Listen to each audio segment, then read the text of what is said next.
Ndabaramukije bakunzi b'ibiganiro vyacu. Uyu munsi nabateguriye ikiganiro kidasanzwe kuko uyu munsi nkeneye ko mutahura imirimo ya BMBC ukuntu ikorwa na ni bande basanzwe bayikora. Uburongozi bwa BMBC Group bwamwitaho ko umukozi wese aronka agahembo ndetse uragira nakigoro mu gutanga ubumenyi mu bintu bitandukanye. Mutanga nk'akarorero kari mwa kino gihe y'imisi ubuyobozi bwarafashe umugambi yuko abakozi bose bakora ku biro vya BMBC Group baronka okaziyo yo kwiga imodokari, kandi ico kintu ni ikintu ciza cane. Kwiga imodokari byatwara uburyo butari buke, ariko uburongozi bwa BMBC Group bwarihaye ihangiro yo kumenyereza abakozi kugendesha imodokari. Mu guteza imbere BMBC kugira ngo nshike kuco nanje nifuza nuko ku rugero ngeze kuba atari go natanguriye rero kugira ngo nshike kuvyo nanje nifuza bisaba ko mbandanya nkorana n'umwete akazi njeje uko ndagakorana n'umwete niko mbandanya nizerwa muri BMBC nanje nkashobora kuduga umushahara maze bikansariza kuri za ndoto zanje mfise ko nzoba mfise uburyo buboneka bwo gukora ya migambi nifuza kuva kera. Ivyo vyose bizomfasha mu gihe nzoba ndiko ndakora ico njeje muri BMBC kandi nkagikorana n'umwete. Twama tubabwira ivyo BMBC ikora, turabereka amazu, tukabereka ibikorwa bitandukanye kandi birahatandukanye. Harabona bateguriye rero tuza kuyaga. Umwe ni Karine Ingabire asanzwe ari mu gisata ca marketing muri BMBC Group, hamwe na Claver Nshimirimana umuyobozi mu vyajejwe harimwo abakozi. Twabagereye turayaga, twayaza ibidasanzwe aho baza kutuyagira ibikorwa basanzwe barangura muri BMBC, eka n'ibirenze ivyo. Ariko kandi imbere yuko tubumviriza ni mumanze mwumvirize ibimenyeshejwe vya BMBC. Bantu mutaritura BMBC Group muriko murahomba. BMBC Group nishira hamwe rutura yubaka rigaca rigurisha amazu kuva mu bihumbi 2012. BMBC Group ririko rirubaka amazu mu gisagara ca Bujumbura, ibigwati vy'amazu meza cane hafi uburari 1000. Umve tubahonje, BMBC Group iriko yubaka ibigwati vyagutse cane usangamwo amazu amajana n'amajana. Aho ni muri quartier Miriware ya mbere, Diaspora City, Tenga na Gahahe, n'ayari karaduzwa mu matongo y'abantu. Abakiriya ba BMBC Group hanini n'aba diaspora. BMBC Group ifise amatongo kwije ibisabwa wiguriye inzu yawe mu nyuma ntazuguruzuguru. BMBC Group ikubakiye inzu ushobora kuriha cash canke bukebuke canke kwidanira izomara imyaka 50. BMBC Group irubaka inzu igacishiramwo vyangombwa vyose ukinjira umenga utashe muhira. BMBC Group yarazize kuzera imze, umva kabirya kayo yifitiye n'inganda zihingura ibikoresho bijejwe kubaka ayo mazu. Murashaka kubakisha amazu y'uburaro, amahinguriro, amahoteli, amashure, ibitaro n'izindi? Egere BMBC Group ifise aba engineer b'inzobere kandi bo ku rwego mpuzamakungu. BMBC Group muzoyimenyera ku mazu yakaka kandi akomeye cane ku biciro vya mbere biri hasi mu Burundi.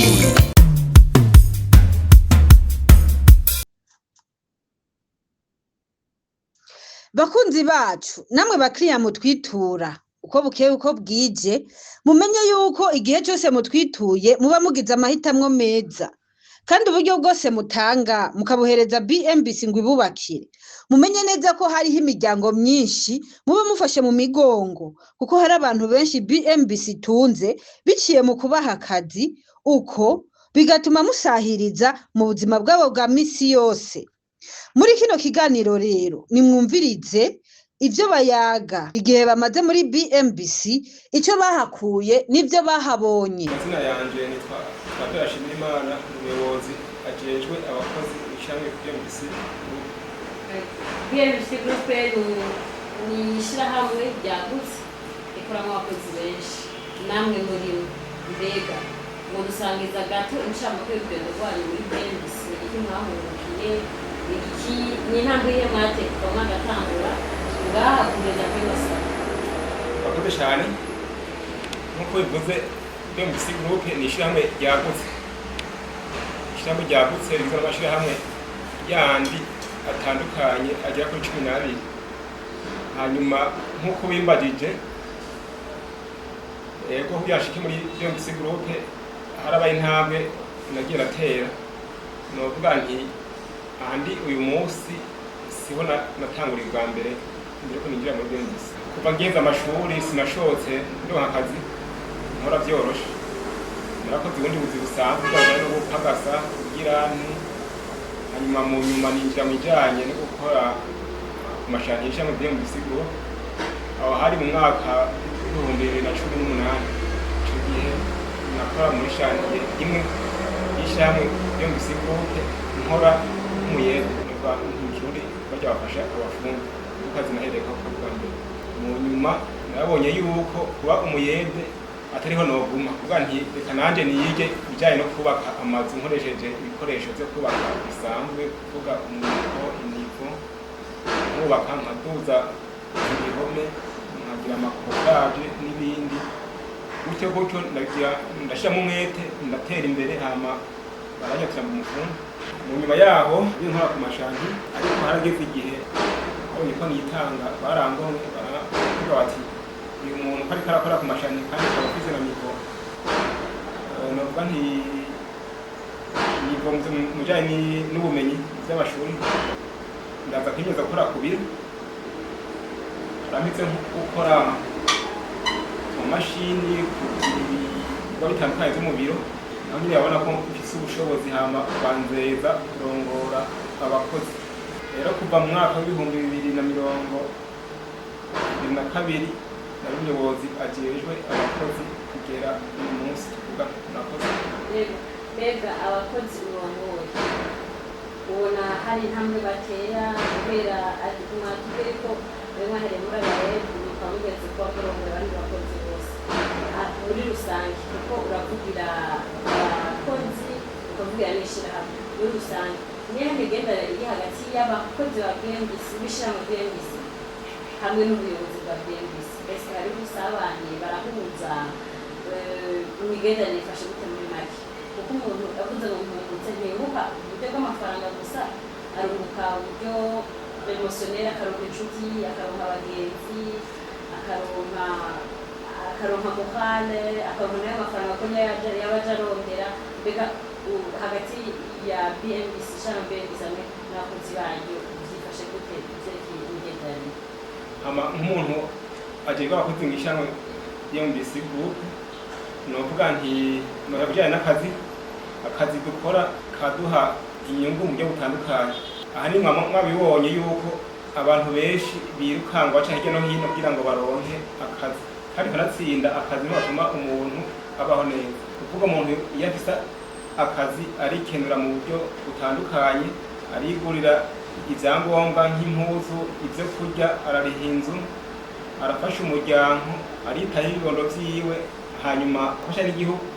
Rero umuntu iyo afise akazi, ako kazi kamuha inyungu zitandukanye, ndetse n'izo nyungu umuntu araharonkera n'abagenzi. Nkinjira muri BMBC Group hariho abantu benshi tuzinanye, mugabo mu kiringo nahamaze turahura n'abantu tuyaga tugirane, benshi bacitse abagenzi, haba abakorera ngaha kuri biro, haba abakorera ku mashantiye.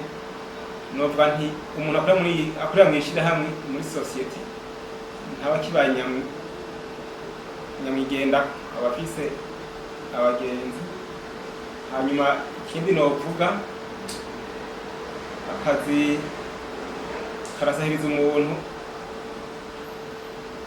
no mu vy'ubumenyi. Ni ukuvuga umuntu iyo atanguye akazi agatangura afise ubushobozi novuga nti buke, hanyuma uko atera amaramisi mw'ako kazi atera yaguka. Nkaje nitaze akarorero canke nkavuga no ku bandi, nkiza gukora muri BMBC Group ntabwo nzi gukoresha amamashini canke kugira ibindi bintu bijanye no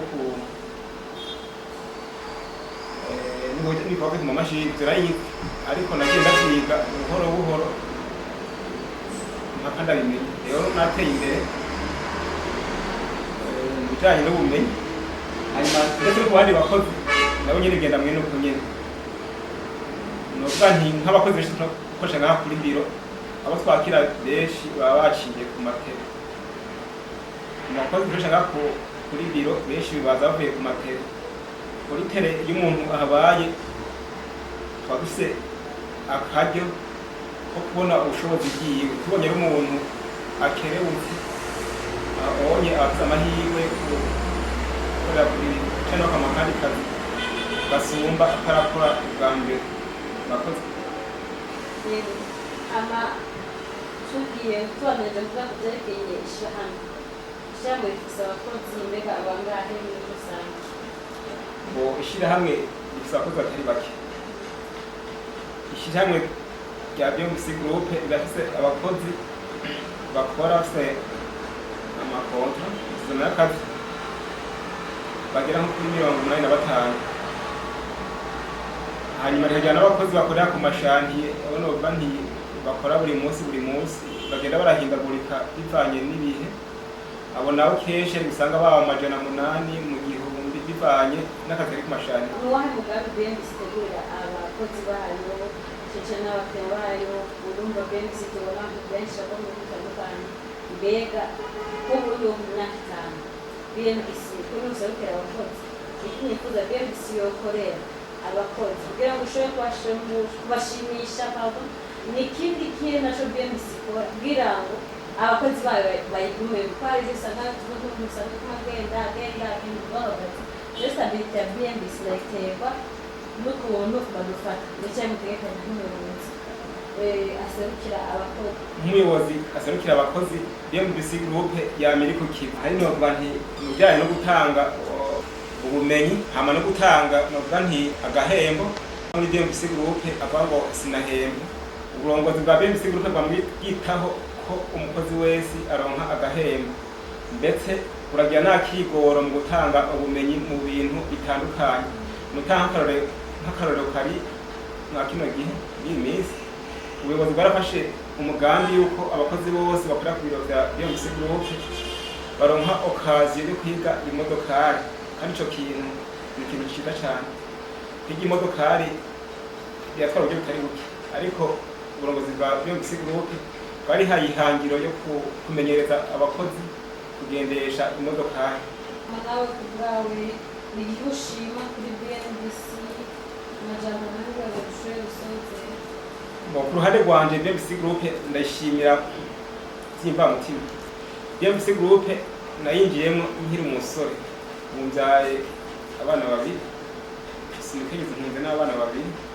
Hanyuma ndashobora kubeshaho umuryango wanje nkoresheje uburyo mpembana n'ishyirahamwe BMBC Group. Ndashobora gufasha abavyeyi banje iyo hari ikibazo kigoranye ndakibakemurira mu buryo mbafise. Hanyuma novuga nti ndafise n'icizere mu kibano kubera yuko iyo abantu bazi yuko ukora nta gasuzuguro bakugira. Wanashima niyo wakihaniwe uragenda nko kwibotiki jewe n'umunsi n'amafaranga afise nkopesha ibintu binaka nzobariha duhera, kandi mw'ico gihe kubera bazi yuko ufise akazi ntibaheza bakugora. Ico ndagishima ni ntabi ikomeye kuri jewe. Nitwa Karine Ingabire, nkora muri BMBC Group mu gisata ca communication marketing, nkaba nubatse mfise umufasha n'abana 2. Yego, Karine Ingabire mu rugo rw'abakozi bakora mu ishyirahamwe BMBC umaze igihe kingana gute ukora mu shyirahamwe? Natanguye muri BMBC itariki 18 z'ukwezi kw'icenda 2023. Natanguriye kuri chantier aho nari umumagazine, ni ukuvuga nacunga ibikoresho bikoraho kuri chantier nyene. Ndahamara igihe barabona yuko nitanga nkora akazi n'umwete, nyuma ingomwa banzana kuri biro aho nashikiye mu kumenyerezwa ku gisata kimenyesha amakuru muri BMBC Group nyene. Ndamenyerezwa gushika aho menya kumenyesha amakuru no gufata amasanamu muri ico gisata. Mu nyuma ndamenyerezwa kandi barabona yuko ivyo nashikiyemo ndabikorana n'umwete kandi nitanga, aho ubu ngeze mu gisata nkoramo gisanzwe cakira abakiriya bagura amazu muri BMBC. Naho nkora mu gisata c'ubudandaji muri BMBC Group, aho nkora ivyo kwakira abakiriya bituye BMBC, haba bashika kuri biro canke ku matelefone, nkabasigurira ingene amazu agurwa igihe twumvikanye tugashika mu gukora kontra, igihe batavuganye na jewe hariho abandi dukorana muri ico gisata nyene nabo nyene bashobora kubakira. Umuvyeyi ukaba kandi umukozi wa BMBC Group n'akahe kamaro BMBC kumenya mu myaka igira ikwiri hafi 3 gukora imishikano? BMBC Group irafitiye akamaro kanini mu bijanye n'ubuzima busanzwe ndetse n'ubumenyi. Nashitse ngaha muri BMBC nari nsanzwe atakazi mfise, ubu kuva aho ndi muri BMBC ndashobora gusahiriza umufasha wanje mu bintu dukeneye mu rugo, nkaronka uburyo bwo kuvuza abana igihe bagwaye. BMBC Group irafitiye akamaro kanini cane haba mu buzima busanzwe canke mu buzima bw'ubumenyi. Ku bijanye n'ubuzima busanzwe, BMBC Group iramfasha mu kuronka uburyo bwo gufasha umuryango wanje. Naje mfise abana 2, ndashobora kuronka uburyo bwo kubavuza, ndetse harimo n'uwiga ndashobora kumufasha umufasha wanje mu kumurihira ishuri. Ubu sinkitega amaboko vyose mvuga ati umufasha wanje arabimpa, ahubwo nanje ndamufasha mu vyo ndonka muri BMBC Group. Iramfitiye akamaro kandi mu kuba yaronkeje abakozi ba BMBC mu kubaziganiriza assurance maladie no muri INSS igihe umuntu akukurutse akaronka ikizoza kiramufasha. Naronse kandi n'ubumenyi ko ivyo nkora muri BMBC sivyo nize ku ishuri, naramenyerejwe gushika aho ndabimenya. Ubu nkaba kandi nkora akazi muri BMBC mfise kontra, ni kuvuga ko nkora ntekanye atavyo kuvuga ngo ejo ndataha, kuko ndafise kontra igihe kinini cane. Rero iramfitiye akamaro kanini gose. Mwatubwiye akamaro BMBC igufitiye, wakungukiye kuko akamaro nico wungutse mu bintu bitandukanye kuva ico gihe. Donc ako kamaro yakugiriye ni iki wungutse? Mbega umuntu avuze ngo co wungutse si kunguka gusa mu buryo bw'amafaranga canke gusa wigize umuryango, oya, mbega moralment mu buzima busanzwe, mbega ufise abagenzi, mbega wari umuntu ameze gute, ni iki ciyongereye ku mibereho yawe ya kera no ku mibereho yawe y'ubuye? Narahungukiye ibintu vyinshi muri BMBC, aho abakozi dukorana ari nk'umuryango, kuko igihe ugize ingorane waba urwaye canke waba uri mu bihe vyiza, nibo bantu ba mbere batangura kugushikako.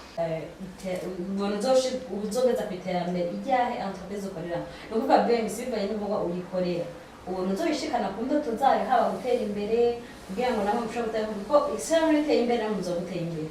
Ikindi naco, aho ubwawe entreprise ubona izogufasha gushika kuri za ndoto zawe nko mu myaka 5.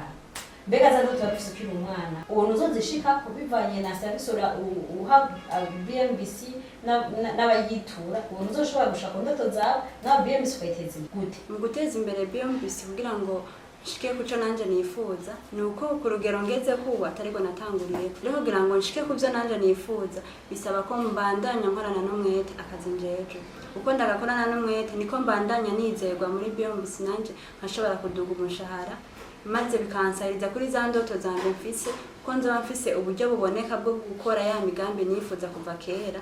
Ivyo vyose bizomfasha mu gihe nzoba ndiko ndakora ico njeje muri BMBC kandi nkagikorana n'umwete. Kimwe kajambo boshikiriza abanywanyi ba BMBC dukurikirana, abakozi bagenzawe n'akahe ko gushima, ko gutera intege? Ndashimiye cyane BMBC kuko irafasha cyane abakozi bayo, nanje ndimwe yarafashije ibintu byinshi ruhande rwanje, kandi nkabasaba n'abakozi bagenzi banje yuko korana n'umwete akazi bajeje, kuko BMBC irashimira abakozi bayikorera neza, ukakorana n'umwete taraba amasaha, bakora akazi ujejwe udaharura iminsi. Ko uko uyikorera neza niko nawe uzoshitsa za ndoto zawe, kuko niko uduga umushahara ukaduga n'ubumenyi. Ndashimiye cyane BMBC kuko yaramfashije kuva nkitangura ngaha, aho natanguriye siho ndubu, yarampaye ubumenyi. Ubu nico nkenera mu bijanye n'amafaranga sindakibura, ndashobora kwifasha mu buzima busanzwe. Numirira kandi n'abakozi dusanzwe dukorana ngaha muri BMBC, haba ngaha kuri bureau canke kuri chantier, bakorana n'umwete. Ndahamagarira kandi n'abakiriya kutwitura, tuzobakira neza nkuko dusanzwe tubikora. Tumirira kandi n'abakozi dukorana dukore neza, dukorane umwete kugira ngo abakiriya batwitura dushobore kubatunganiriza neza. Nongera kandi ntumirira n'abakiriya baba bari ngaha mu gihugu cy'u Burundi canke bari hanze mu makungu, mutwiture tuzobatunganiriza imigambi yanyu neza, mwamwe kugura mu bigwati vyacu canke mwifuza ko tububakira mu matongo yanyu. Iyo mwubatse umwubake neza na BMBC. ndatumirira kandi n'abakozi dukorana muze dukore neza dukorane umwete kugira ngo abakiriya batwitura dushobore kubatunganiriza neza. Nongera kandi ntumirira n'abakiriya baba bari ngaha mu gihugu cy'u Burundi canke bari hanze mu makungu, mutwiture tuzobatunganiriza imigambi yanyu neza, mwamwo kugura mu bigwati vyacu canke mwifuza ko tububakira mu matongo yanyu. Reka ndabasezere ndababwira yuko umuntu adashaka kurara umutima uhagaze yo kwitura ishirahamwe BMBC rikamwubakira aho ariho hose, haba mu gisagara ca Bujumbura canke mu gihugu hagati, na cane cane ko turi babitumwako. Ntihagire umuntu asubira kuzimbwa, ntihagire umuntu asubira kujuragirika abura umuntu yotuma kugira ngo yubakirwe. Abari hanze cane cane muri diaspora nimwitura ishirahamwe BMBC kuko naho ata muntu woba ufise ngo abikurabira. Ishirahamwe BMBC rirafise ubuhinga bwo kugushikiriza ivyo uba uri kurakorera mu Burundi kandi udahari sur place, ariko kandi amakuru ukayaronka umunsi ku wundi uko bukeye uko bwije, nawe ukabandanya uyaga n'abari muri communication muri BMBC, ibikorwa bikaranguka ukuri kwamye. Ni vyinshi dusanzwe dukora, ni vyinshi dusanzwe turangura, ariko kandi nimwitura ishirahamwe BMBC murabe ikiruta ibindi. Ndabasezeye ariko kandi ndanabibutsa ko nimwe abamufise ico mudatahura canke ico mushaka kutwunganira, mwotwandikira kuri agasaraba 257 79 500 227, haba kuri apel sanzwe uri mu gihugu canke kuri WhatsApp ku bari inyuma y'igihugu. Iyo mwubatse mwubake neza na BMBC.